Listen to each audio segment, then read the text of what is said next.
마태복음 18장 1절에서 4절까지 우리 한 목소리로 같이 읽겠습니다. 시작. 그때 제자들이 예수께 나와 이르되 천국에서는 누가 크니이까? 예수께서 한 어린아이를 불러 그들 가운데 세우시고 이르시되 진실로 너희에게 이르노니 너희가 돌이켜 어린아이들과 같이 되지 아니하면 결단코 천국에 들어가지 못하리라.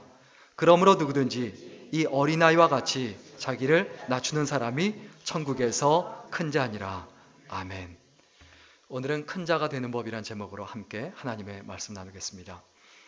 한 번밖에 살 수 없는 인생인데 어떤 사람의 인생은 굉장히 그 걸음걸이와 그 살아가는 모습이 위대해요. 커요.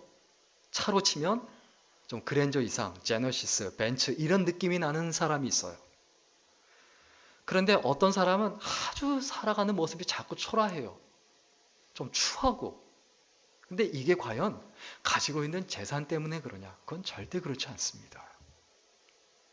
내가 한 번밖에 없는 인생인데 기왕이면은 좀 웅장하고 기왕이면 큰, 그리고 하나님께서 귀하게 쓰시는 이런 인생을 살아야 되는데, 그리고 우리의 인생이 좀 짧을 수도 있고 길 수 있어요. 그런데 짧다 길다가 중요한 것이 아니고 내가 얼만큼 위대한 인생을 살아갈 수 있느냐, 이것이 우리의 숙제입니다. 오늘 어린이 주일인데 어린이 주일을 통해서 우리가 꼭 배워야 될 게 있습니다.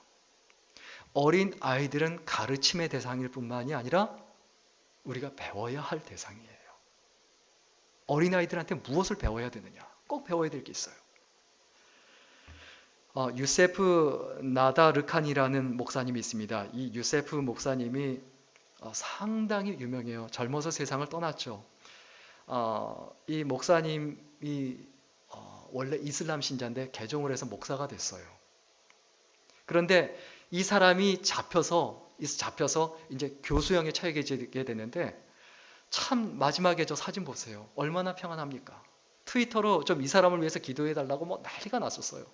그런데 마지막 죽을 때 평안한 모습으로 죽으면서 뭐라고 얘기하냐면, 나는 크리스천이고 크리스천인 것이 자랑스럽고 예수 그리스도를 위하여 크리스천으로서 죽을 수 있는 것이 자랑스럽다.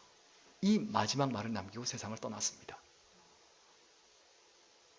뭐가 큰 자입니까? 가족에 대한 책임도 다하지 못했어요. 젊어서 요절을 했어요. 30대의 젊은 나이에 한참 살 때 세상을 떠났어요. 자꾸 초라한 사람입니까? 어렸을 때는 몸이 큰 사람이 큰 사람이에요. 그런데 우리는 어린 사람이 아니지 않습니까? 조금 나이가 들면 지식이 큰 사람이 있어요. 돈이 많아서 크다고 여겨지는 사람이 있어요. 그러나 우리 예수 믿는 사람은 인격과 사람 됨됨이가 큰 사람이 돼야 합니다. 그럼 그 인격이 무엇에 의해서 결정이 되느냐? 많이 버리는 사람이에요. 많이 내려놓는 사람이에요. 우리의 고민과 숙제가 무엇이어야 합니까? 내가 얼만큼 많이 가질 수 있느냐? 얼만큼 취할 수 있느냐? 이게 우리의 고민이면 안 돼요. 그 사람 추해요. 소유가 인생의 목표가 되면 그 다음부터 그 사람이 하는 모든 것이 추해집니다. 그러나 내어줌이 목표가 될 때, 내려놓는 것이 목표가 될 때, 그때 그 사람의 걸음이 큰 걸음이 돼요. 위대한 인생이 돼요. 세상 사람들은 일반적으로 어떤 사람을 크다고 합니까? 많이 가진 사람을 크다고 합니다. 그런데 하나님 나라에서는 많이 내어준 사람을 큰 사람이라고 합니다. 우리 빌립보서 3장 8절 같이 읽겠습니다. 같이 읽습니다. 시작. 또한 모든 것을 해로 여김은 내 주 그리스도 예수를 아는 지식이 가장 고상함을 인함이라. 내가 그를 위하여 모든 것을 잃어버리고 배설물로 여김은 그리스도를 얻고. 내가 진짜 그리스도를 얻고 내가 신앙인이고 내가 진짜 크리스천이고 내가 하나님의 사람이고 하나님의 백성으로 살아가려면 무엇을 해야 됩니까? 예수 그리스도를 아는 지식이 가장 고상한 지식이다. 그리고 예수 그리스도를 위하여 내가 모든 것을 잃어버려도 좋다라는 그 각오와 결심이 있을 때만이 비로소 예수님이 나의 전부가 됩니다. 세상 살면서 이 사람이 크다, 저 사람이 작다 이야기할 수 있어요. 당대 모세 시대의 최고의 사람 모세와 누굽니까? 바로왕입니다. 누가 큽니까? 모세가 큽니까? 바로가 큽니까? 또 엘리야가 있고 아합왕이 있었어요. 아합왕이 큽니까? 엘리야가 큽니까? 우리들의 선택이에요. 사도 바울이 큽니까? 시저가 큽니까? 누가 큽니까?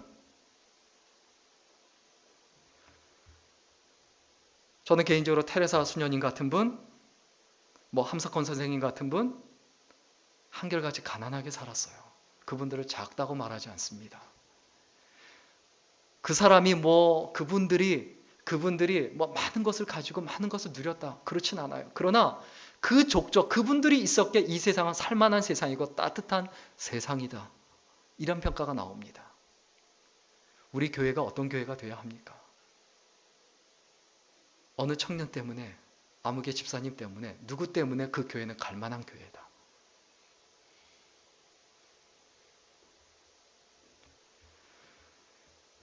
우리의 마음속에 기억했으면 좋겠습니다. 큰 사람이 어떤 사람이냐? 가치 있는 것을 가치 있게 여겨야 큰 사람이에요. 가치 있는 것을 가치 있게 여기지 않으면 하나님께서는 그 사람에게 가치 있는 것을 허락하지 않아요. 교회를 가치 있게 여겨야 가치 있는 그 교회를 맡겨주십니다. 내가 어떻게 할 때 전도하게 됩니까? 한 영혼을 귀하게 여기고 가치 있게 여겨야 전도하는 사람이 돼요. 뭘 가치 있게 여기는? 오늘 성경 보면 앞부분에 보면 제자들이 참 한심합니다. 싸웁니다. 다툽니다. 길거리에서. 정말 예수님 망신스러워요. 제자들이 무엇 때문에 싸웁니까? 천국에 가면 누가 더 큰 자냐? 네가 크다 내가 크다 서로 싸우고 누가 윗자리 차지하냐? 이것 가지고 싸우고 있어요. 그때 예수님께서 오늘 본문에 보면 뭐라고 말씀하십니까? 어린아이들 데려다가 불러 세워놓고 너희가 이 어린아이 같지 않으면 천국에 들어가지도 못한다. 너희들이 천국에 들어가지도 못할 건데 크냐 작으냐 여기서 따지냐? 다른 소리 하지 말고 어린아이에게서 배워라. 그 아이들을 물리치지 말고 저리 가라고 하지 말고 오히려 그 아이에게서 배워라. 뭘 배워야 합니까? 어린아이들에게 탁월한 것이 있어요. 우선은 어린아이들은 잘 배워요. 배우는 걸 좋아해요. 이 배우기를 잘하는 사람은 어떻게 됩니까? 성장해요. 계속 자라나요. 나이가 들수록 멋있어져요. 세월이 흐를수록 정말 괜찮은 사람이 돼요. 여러분, 5년 후, 10년 후의 모습이 기대가 되고 설레셔야 합니다. 왜 그렇습니까? 내가 인격적으로 성장하고 예수님 얼만큼 내가 더 닮아가 있을까? 그것을 기대하며 설레셔야 돼요. 여러분, 배우지 않는 사람은 어떤 사람입니까? 굳어있는 사람이에요. 생각이 굳어있고 신앙이 굳어있고 가치관과 인생관이 딱딱하게 굳어있어서 돌덩이 같은 사람이 있어요. 그래서 예수님께서 이 어린아이 같이 되라. 잘 배우는 사람이 되라. 그리고 잘 배우는 사람은 또 어떤 특징을 가집니까? 무한한 가능성의 사람이에요. 엄청난 가능성을 가져요. 그 사람이 뭐가 될지 몰라요. 어떻게 될지 몰라요. 그리고 잘 배우는 사람은 어떻습니까? 항상 앞서갑니다. 게으른 사람 처지게 돼 있어요. 공부하기 싫어하는 사람, 배우기를 싫어하는 사람, 노력하지 않는 사람 뒤에 처져요. 처져서 못난 인생 돼요. 한심한 인생 돼요. 내가 나이가 몇 살이든 간에 끊임없이 배워야 합니다. 끊임없이 책을 읽고 끊임없이 공부하고 TV를 보더라도 좀 드라마만 보지 마시고 좀 시사 프로그램도 좀 보고 정치 돌아가는 것도 좀 알아보고 좀 인문학도 공부하고 그리고 공부하는 정도가 아니라 내가 인생에서 책 한 권 써야 되겠다. 책 몇 권 정도 내야 되겠다. 예수 믿는 사람이 이 정도 마음 갖고 살아가야 되지. 그냥 꽃감 빼먹듯 나이 1살, 2살 먹어가고 늙어가는 인생 살지 말아야 합니다. 어린아이 하면 특징이 뭡니까? 성장이지 않습니까? 성장이 멈췄다. 그거 어른 아니에요. 그거 끝난 거예요. 우리는 영원한 어린아이여야 합니다. 성장해야 된다는 면에서요.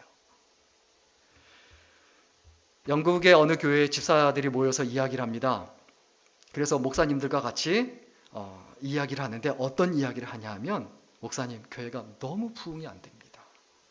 올해도 새로 오는 교인이 한 명도 없지 않습니까? 그때 목사님이 이렇게 대답합니다. 맞습니다. 인정합니다. 나도 잘 알고 있습니다.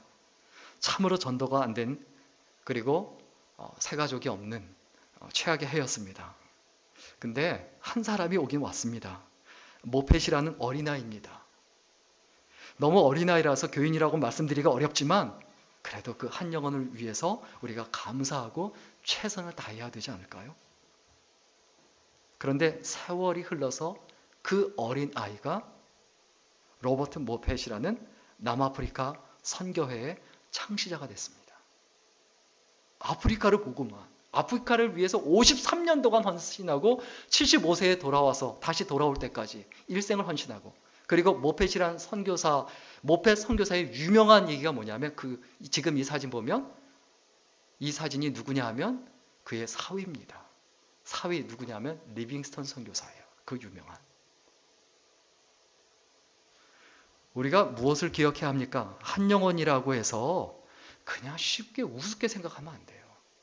절대로 우습게 생각하면 안 됩니다. 어떤 가능성을 가지고 어떤 사람이 될지 절대 모릅니다. 이 모펫 선교사가 53년 동안 선교 사역을 다 뭐 말하기는 어렵지만 정리하면 4가지입니다. 무조건 복음을 전했어요. 나는 예수 전하는 사람이다. 때를 얻든지 못 얻든지 복음을 전하겠다.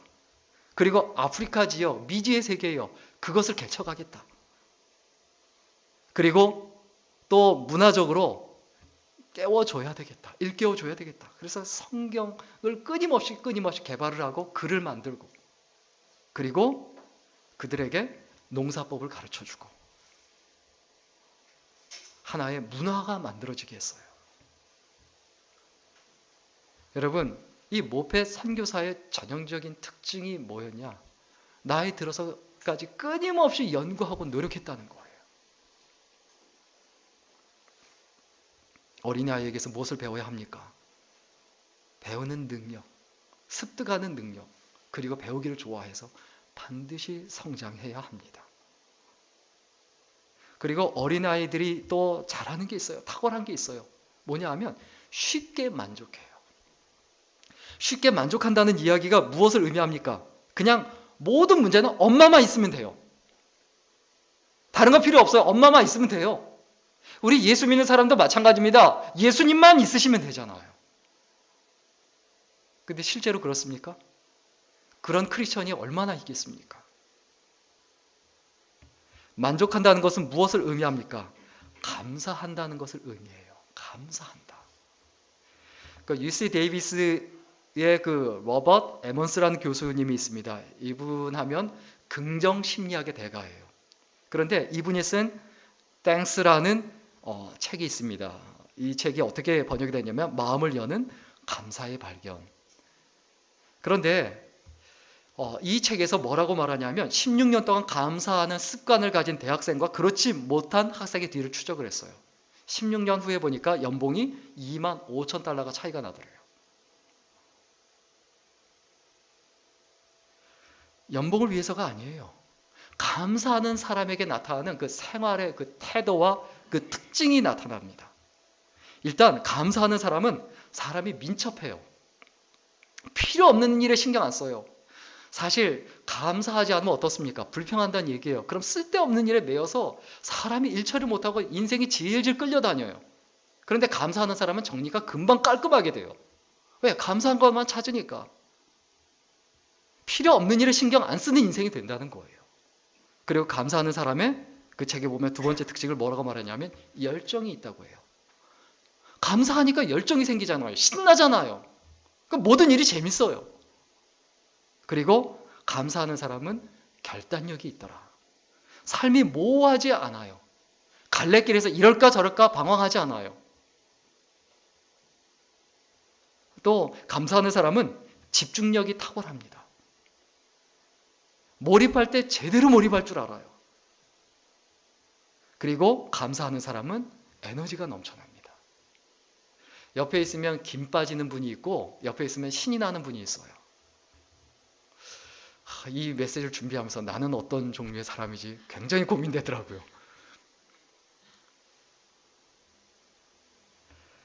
제가 개인적으로 참 감명 깊게 읽었던 책이 있습니다. 25 Keys for Success라는 책인데 폴 마이어라는 분이 지은 책입니다. 이 책의 제목이 이제 성공을 유산으로 남기는 법 이렇게 이제 번역할 수 있겠죠. 그런데 이 폴 마이어 이 사람이 백만장자예요. 이 사람이 성공을 유산으로 어떻게 하면 남길 수 있느냐? 그 핵심을 뭐라고 했냐면 5가지 영역에 대해서 늘 감사하라는 거예요. 첫 번째 뭐냐면 가족들에 대한 감사. 가족들이 보통 어떻습니까? 제일 짜증나는 대상이죠. 세상에서 가장 짜증나는 인간이 남편이고 가장 스트레스 받는 사람이 아내고 그럼 그 가정이 뭐가 됩니까? 지옥이죠. 누가 그렇게 만든 겁니까? 가족에 대해서 감사할 줄 알아야 합니다. 또 친구들에 대해서 감사하라고 있어요. 내 친구, 나하고 친구 해준 것만 해도 너무너무 감사하다. 사실 저 같은 경우 우리 교우들 성도님들이 친구로 여기고 있고 나이가 몇 살이든 다 친구로 생각하는데 제가 감사할까요? 감사하지 않을까요? 너무너무 늘 감사해요. 내가 게으르게 살면 안 되겠다. 열심히 살아야 되겠다. 그 삶의 동력이 돼요. 그리고 또 감사해야 될 영역이 세 번째 뭐냐면 하나님의 보호와 은혜에 대해서 감사해라. 네 번째는 참 아이러니컬하게도 어려운 시간에 대해서 감사하라고 했습니다. 왜냐하면 너는 어려운 만큼 성장하기 때문이다 라는 거예요. 편안한 만큼 게을러져요. 어려운 만큼 사람이 성장하게 돼 있어요. 그리고 그 믿음도 어려운 만큼 자라나게 돼 있어요. 그리고 5번째, 응답된 기도에 대해서 감사하라고 했습니다. 자, 응답된 기도에 대해서 감사하라. 여기서 뭘 생각해야 됩니까? 기도를 해야 응답이 됐는지 안 됐는지 알지. 도대체 기도를 해야 그리고 기도를 해봤자 신앙 좋게 주시옵소서. 아니 무슨 기도가 그렇게 막막해. 도대체 내 기도가 응답이 됐는지 안 됐는지 신앙 좋게 주시옵소서. 들어주시긴 주시겠지만 모호하죠. 구체적으로 기도해야 합니다. 기도해야 합니다. 그리고 또 한 가지 더 무엇에 대해서 감사하라고 했냐면 용서와 사랑에 대해서 감사하라고 했습니다. 하나님이 나를 용서해 주시고 사랑해 주신 것. 그리고 부모님의 용서와 사랑 가운데 거하는 것. 러시아 속담에 이런 말이 있습니다. 유리는 망치에 맞으면 깨져버리지만 쇠는 더욱 단단해진다. 유리 멘탈 가지고 이 세상 못 살아갑니다. 좀 강한 쇠가 돼야 돼요. 맞으면 맞을수록 더욱더 단단해지는 그 쇠가 돼야 되죠. 어느 초등학교 2학년 교실에서 그 교사가 아이들한테 감사를 가르치기 위해서 이야기를 하고 있는데 아이들한테 이렇게 질문했습니다. 자, 엄마 친구가 집에 와서 너희들한테 용돈을 줬다면 뭐라고 말해야 되지? 아무도 대답을 안 해요. 다시 또 힌트를 줍니다. 5글자야. 뭐라고 말해야 되지? 한 친구가 자신 있게 손을 딱 들더니 일어나서 이렇게 얘기합니다. 뭐 이런 걸 다. 아이들한테 감사를 가르쳐야 되는데 감사합니다. 이게 나와야 되는데 그 말이 안 나오고 엉뚱한 얘기가 나오잖아요. 오늘날 아이들 보면 감사를 몰라요. 왜 그렇습니까? 왜 그렇습니까? 부모님한테 못 배워서 그래요. 부모님 입술에서 감사가 없다는 거예요. 그러니까 아이들도 감사가 없죠. 아이들한테 성공을 유산으로 남기려면 반드시 감사를 가르쳐야 되고, 감사를 가르치려면 내가 먼저 뭘 해야 됩니까? 감사해야 되고, 내가 감사하는 사람이 되려면 만족해야 돼요. 이번에 아주 시끄러운 그 갑질 이야기가 아주 많이 나왔죠. 그 조연아, 조현민, 그걸 보면서 이 사람들은 분명히 부모가 문제가 있을 거다. 바로 그 생각했어요. 그러니까 바로 그 어머니 이야기가 나오잖아요. 그대로 배우는 거예요. 마지막입니다. 우리가 어린아이한테 무엇을 배워야 합니까? 어린아이의 그 탁월한 면이 있어요.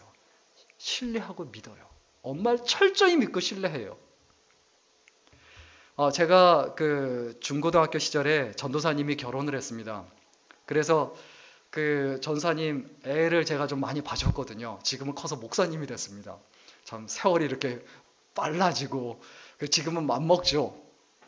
근데 그 아이를 봐주면서 얘가 굉장히 좋아한 건 얘를 위로 던졌다가 딱 잡으면 이걸 너무 좋아하는 거예요. 계속 해달래요. 계속 힘들어 죽겠네. 계속 던졌다 잡고 던졌다 잡고. 얘가 분명히 2살까지는 그걸 굉장히 좋아했거든요. 그래서 야 어서 와 이러고서는 딱 던져서 딱 받으려고 하니까 던지려고 하니까 얘가 울기 시작하는 거예요. 그 다음부터는 저를 안 믿어요. 내가 너를 어떻게 믿냐. 머리 좀 컸다고 저를 안 믿는 거예요. 여러분, 머리가 크면 안 됩니다. 뭐가 커야 됩니까? 신앙이 커야 돼요. 믿음이 커야 돼요. 어린아이가 엄마를 신뢰하되 우리도 하나님을 신뢰해야 합니다. 하나님을 신뢰하면 나타나는 특징이 있어요. 하나님을 신뢰하는 사람, 위대한 일꾼이 됩니다. 여러분, 하나님 믿으세요? 신뢰하세요? 이게 우리들의 숙제예요. 사실 어느 교회가, 어느 미국 교회가 굉장히 점점 쇠약해 가고 있었습니다. 그래서 교회를 살리기 위해서 훌륭하다고 하는 목사님들을 모셔와 봤어요. 그런데 안 돼요. 그런데 이번엔 아예 경험이 없는 굉장히 어린 목사님을 한번 모셔와 보자. 경험 많은 목사님만 모셔왔는데, 그 모셔와 봤는데 이번엔 교회가 확 부흥하더라는 거예요. 교회가 막 부흥해요. 왜 그런가 했더니 주변 환경도 그대로고 교인들도 그대로고 바뀐 거 하나도 없어요. 그런데 왜 교회가 부흥하느냐? 아주 간단합니다. 그 목사님은 멋모르기 때문에 하나님을 의지하는 것 외에는 아무것도 못한대요. 하나님을 신뢰하는 지도자가 있으니까 그 교회가 부흥하더라라는 거예요. 여기서 또 고민이 되더라고요. 내가 하나님을 얼마큼 신뢰하지? 내가 하나님을 얼마큼 믿고 있지?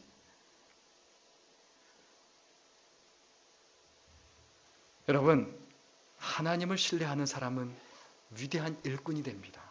그리고 어떻게 될까요? 위대한 리더가 됩니다. 세상에는 4종류의 리더가 있어요. 하나는 뭐냐면 자신의 힘을 사용하는 리더가 있고, 그리고 다른 사람의 힘을 사용하는 리더가 있습니다. 그리고 하나님의 힘을 사용하는 리더가 있습니다. 그런데 진짜 훌륭한 리더는 어떤 리더인 줄 아세요? 하나님께 쓰임받는 리더가 진짜 리더예요. 하나님께서 이끄시는 대로 철저히 맡기고 신뢰하는 거예요.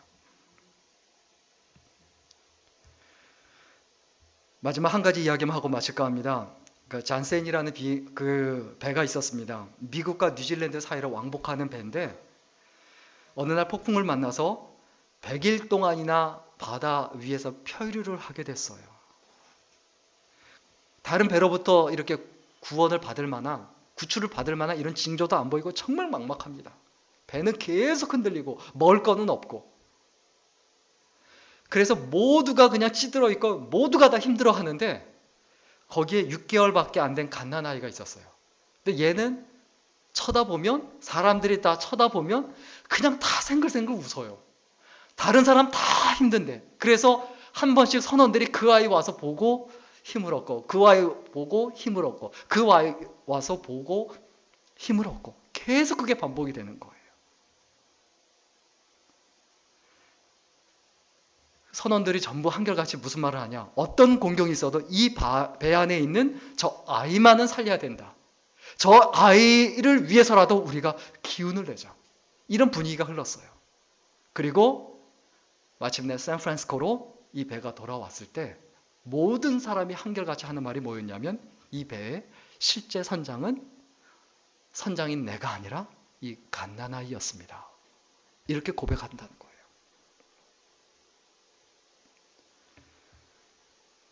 이 세상 그렇게 우리가 오래 살지 못합니다.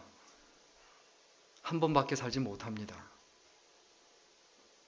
내 인생이 어떤 인생이 될까 늘 고민하고 내가 어떻게 마무리할까 항상 생각해야 합니다. 우리의 가슴속에 마음속에 어떤 것을 기억해야 합니까? 세상에서는 많은 것을 가진 사람을 큰 자라고 하지만 하나님 나라에서는 많은 것을 내어주는 사람을 큰 자라고 합니다. 어떻게 할 때 내어줄 수 있습니까? 진짜 주님만으로 만족해야 되거든요. 주님이 진짜 전부여야 되거든요. 내 모든 것이어야 되거든요. 우리의 고민이 무엇이어야 합니까? 무엇을 가질 수 있을까? 이걸 고민하지 말고 뭘 내줄 수 있을까? 이걸 날마다 고민해야 합니다. 어린아이의 특징은 한마디로 얘기하면 겸손이에요. 겸손은 그냥 허리 구부리고 낮추고 그리고 저보고 자꾸 꾸부정하게 다니지 말라고 자꾸 그러길래 그때마다 저는 이렇게 항변하며 얘기합니다. 겸손해 보이려고 그런다고. 그러면 하나도 안 겸손해 보인다고 그러죠. 겸손은 그렇게 자기의 허리를 낮추는 게 아니죠. 단순하게. 그건 뭡니까? 예수 그리스도를 높이는 것. 이게 진짜 겸손이에요.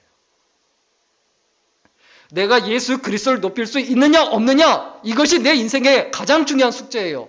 예수님이 나의 전부이냐 아니냐 이게 나의 가장 큰 숙제예요.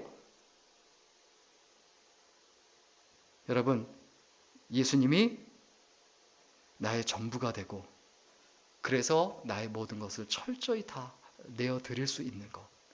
이것이 바로 하나님께서 기뻐하시는 인생이고 우리가 추구해야 될 인생이다. 이것을 늘 기억하고 믿음으로 아름답게 살아갈 수 있기를 주의 이름으로 간절히 축원합니다. 기도하겠습니다.